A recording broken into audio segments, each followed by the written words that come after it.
뉴스원에서 6개월 남은 문정부를 얘기하면서 레임덕이 사라진 문정부 네. 대선 전국수도 주목받고 있다라는 얘기가 나옵니다.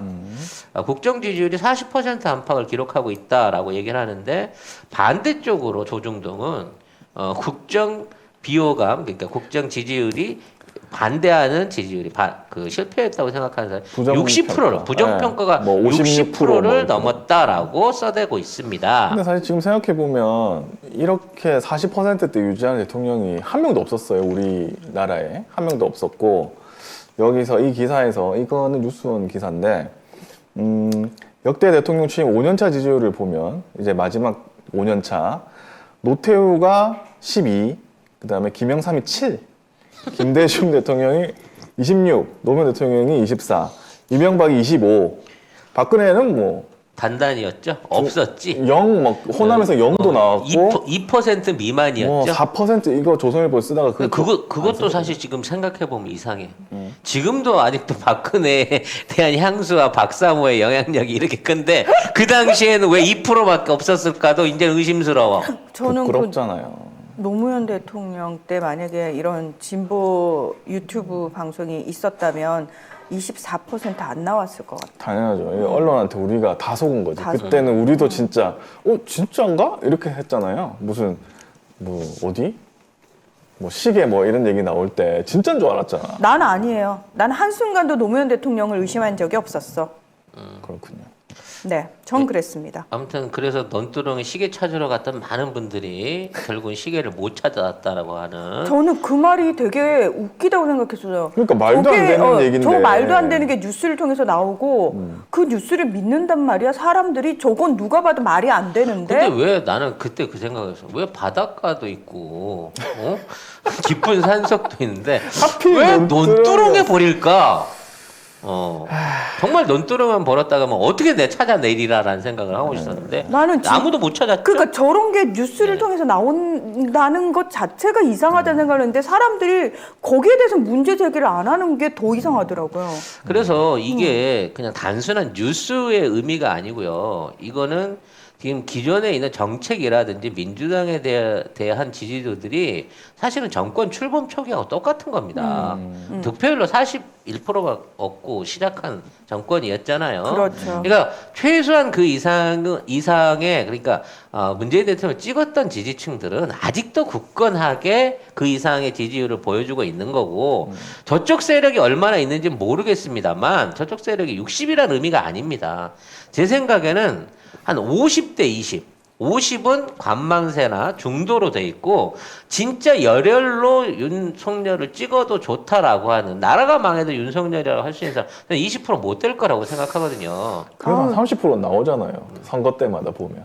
그래서 제 생각은 앞으로 이러한 사람들을 끌어들여갖고 우리 표로 잡아서 7대3 6대4의 압도적인 승리를 거둬야만이 지금 있는 이 언론을 비롯한 모든 적폐 세력들을 청산할 수 있는 에너지를 만드는 겁니다. 또다시 과반수 대통령 배출에 실패하게 된다고 치면 저것들은 아직도 국민 절반 이상은 이 정권을 인정하지 않는다는 식으로 나올 거예요. 그러니까 지금 우리가 제일 걱정하는 부분이 우린 다 알고 있고 이렇게 찾아서 진실을 찾아서 다니지만 대다수의 국민들은 외론들의 속임수에 넘어가고 노란하고 있잖아요. 사실은 뉴스 보는 거를 별로 안 좋아하는 사람들은 그냥 포털에 뜨는 뉴스만 보기 때문에 포털에는 또 어떤 뉴스만 뜨냐 또 정부 까는 기사만 써요. 그러니까 그거를 일면에 올려놔 포털에도. 그러니까 그거를 그 지랄 발광을 우리가 어떻게 잡을 것이냐. 제발 나는 식당에서 이 연합뉴스하고 TV조선 좀 안 틀었으면 쓰겠어. 저도요.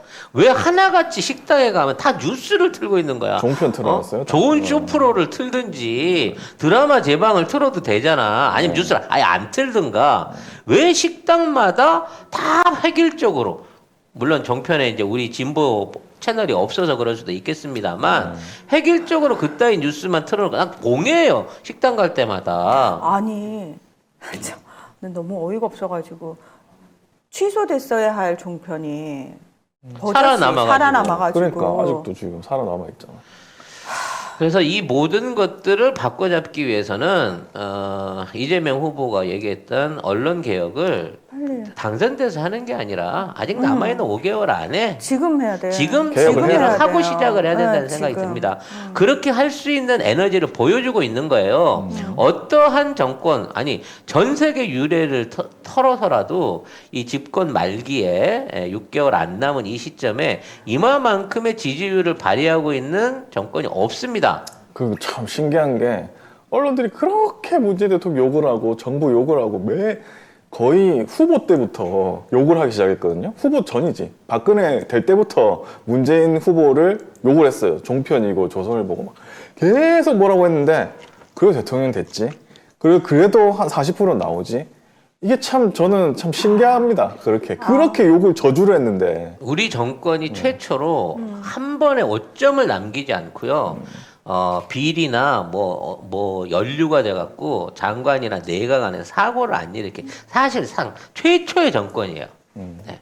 그래서 이마만큼의 도덕성을 발휘하는 가운데에서 우리 대통령은 그 수박밭에서 얼마나 마음을 썩으셨을까라는 생각이 드는데 그 많은 수박들이 있음에도 불구하고 한 번의 사과가 없었다는 거는 많은 사람들이 그 대통령의 인사 문제를 가지고 비난을 하는데 어차피 수박을 뽑아서 쓸 수밖에 없었던 정치 환경 안에서도 우리는 정부 관리를 너무 잘했기 때문에 그 흔한 그 부처 간의 비리나 낙마하는 장관 한 명이 없이 지금까지 끌어오고 있었다라는 부분에 대해서 오히려 긍정평가를 해야 되고요. 이게 기본적인 에너지가 된 상태에서 조금 더 중도층을 끌어들일 수 있는 정책 대결 그리고 개혁의 의지만 보여준다고 하면 어차피 청산의 대상으로 보여지고 있는 언론 검찰을 해체하고 제대로 된 국가를 세우자는 쪽에 더 많은 중도층들이 딸려올 수 있을 걸로 생각이 됩니다. 네. 지금 문 대통령에 대한 긍정평가 이유로 코로나19 방역 그다음에 외교 국제 관계가 가장 많이 꼽힌다고 합니다. 그러니까 안다는 거 아니야? 안다는 사람들이 거예요. 알아. 그렇게 언론들이 코로나 계속, 망했다, 욕하고 뭐 그래도. 백신 거지, 뭐 몇 년 걸린다 이거 해봤자 아무도 안 믿고 이게 잘 돌아가고 있는구나라고 사람들이 알고 있고 그 다음에 뭐 외교 밖에 나가면 왕따다 막 이런 기사 엄청나게 써대도 우리나라 외교 국제관계 잘하고 있구나 이거를 모두가 안다는 거예요. 좀 신기하죠? 그러니까 아는데 아이고 너무 우리 속상하다. 아까 얘기했잖아. 겉으로는 나 절대 안 찍을 거야 하는데 술 한잔 먹이면서 그래도 잘한 거 아닙니까? 앞으로 되려면 이렇게 가야 안 쓰겠습니까? 라고 했는데 그건 그렇지. 라고 바뀔 수 있다는 거야. 그러니까 우리가 너무 그분들한테 완전한 변화를 스스로 꺼내놓고 그거를 갖다가 완벽하게 바뀌었다는 걸 인정해라고 하지 말고 좋아하는 건 어쩔 수 없는데 그래도 정치는 민주다. 그래도 대통령은 이재명이란 프레임으로 가면 반드시 설득할 수 있다고 저는 생각을 합니다. 자, 이와 연관해서 의학저널 그 편집장 전문가의 한국 방역 성공에 대한 평가가 나왔습니다. 이 사람이 빈센트 라즈 쿠마라는 사람인데 뭐라고 했느냐 트위터를 올렸어요. 한국은 역학이라는 교과서적인 원칙을 따랐다. 인구의 75%가 백신을 완전히 접종할 때까지 사망률을 40배 낮게 유지했다. 이것이 성공이다. 만약 우리가 방역을 통해 하고 한 명의 감염자도 없이 만들었어야 잘한 것이다라고 얘기하면 그건 불가능한 거고요. 그렇죠. 우리의 치사율이 그러니까 치명률이 일반 선진국하고 비교해도 개발도상국 통계도 안 나오니까. 지금 미국하고 영국 그렇게 언론에서 빨아주던 미국, 영국, 우리나라 완전히 차이가 많이 납니다. 이거는 넘사벽이에요. 사람을 살린 거예요, 우리는. 몇 명을 살린 거, 이만큼을 살린 거예요, 이만큼은. 저게 감염자를 줄여서도 살린 거기도 하겠지만 일단 감염된 사람에 대한 의료 정책 거기에 대한 사후 처리가 완벽했기 때문에 저 정도를 유지한 겁니다. 진짜. 이거는 우리나라 사람이 뭐 얘기한다고 한 게 아니라 외국의 의학신문의 저널리스트 편집장이 이런 얘기를 트위터에다가 아예 올린 거예요. 이거 뭐 이 사람한테 또 뭐라고 하려나? 모르겠지만 아무튼 이 사람은 의학 전문가인데 만약 이 사람을 건드려 갖고 어줍잖은 윤석열이나 국회의원 이걸 건든다고 하면 오히려 역풍 맞지. 우리는 의사협회가 있잖아요. 맨날 실패했다고 하는 그 최대집 뭐 이런 사람 있잖아. 가정의학과 전문의도 아닌 애가 의사협회 회장을 하고 있는. 네, 그런 사람들이 또 막 방역 실패했다고 엄청나게 그때 얘기했지 않습니까?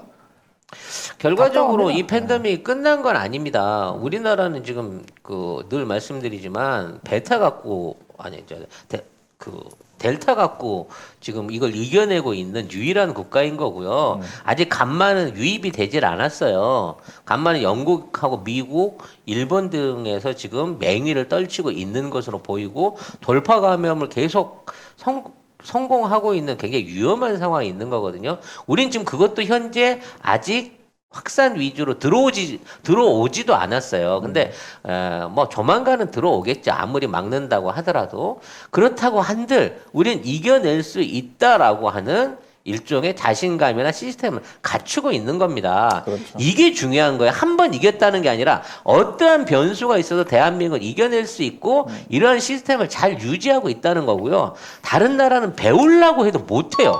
근데 웃긴 게 우리 그 정부가 그때 10월까지 70% 완전 접종한다고 했잖아요. 그러니까 그날에 접종 완료 70%딱 되는 날 조선일보가 국민이 해냈다. 정부가 한 게 아니고. 아니 뭐 나라하고 나라하고 그전에는 정부가 따라가는 거야 뭐? 그 전에는 그 국가가 실패했다며 방역을. 하여튼 하여튼 뭐 이러한 화가 나네요. 상황들 자체가 좀 더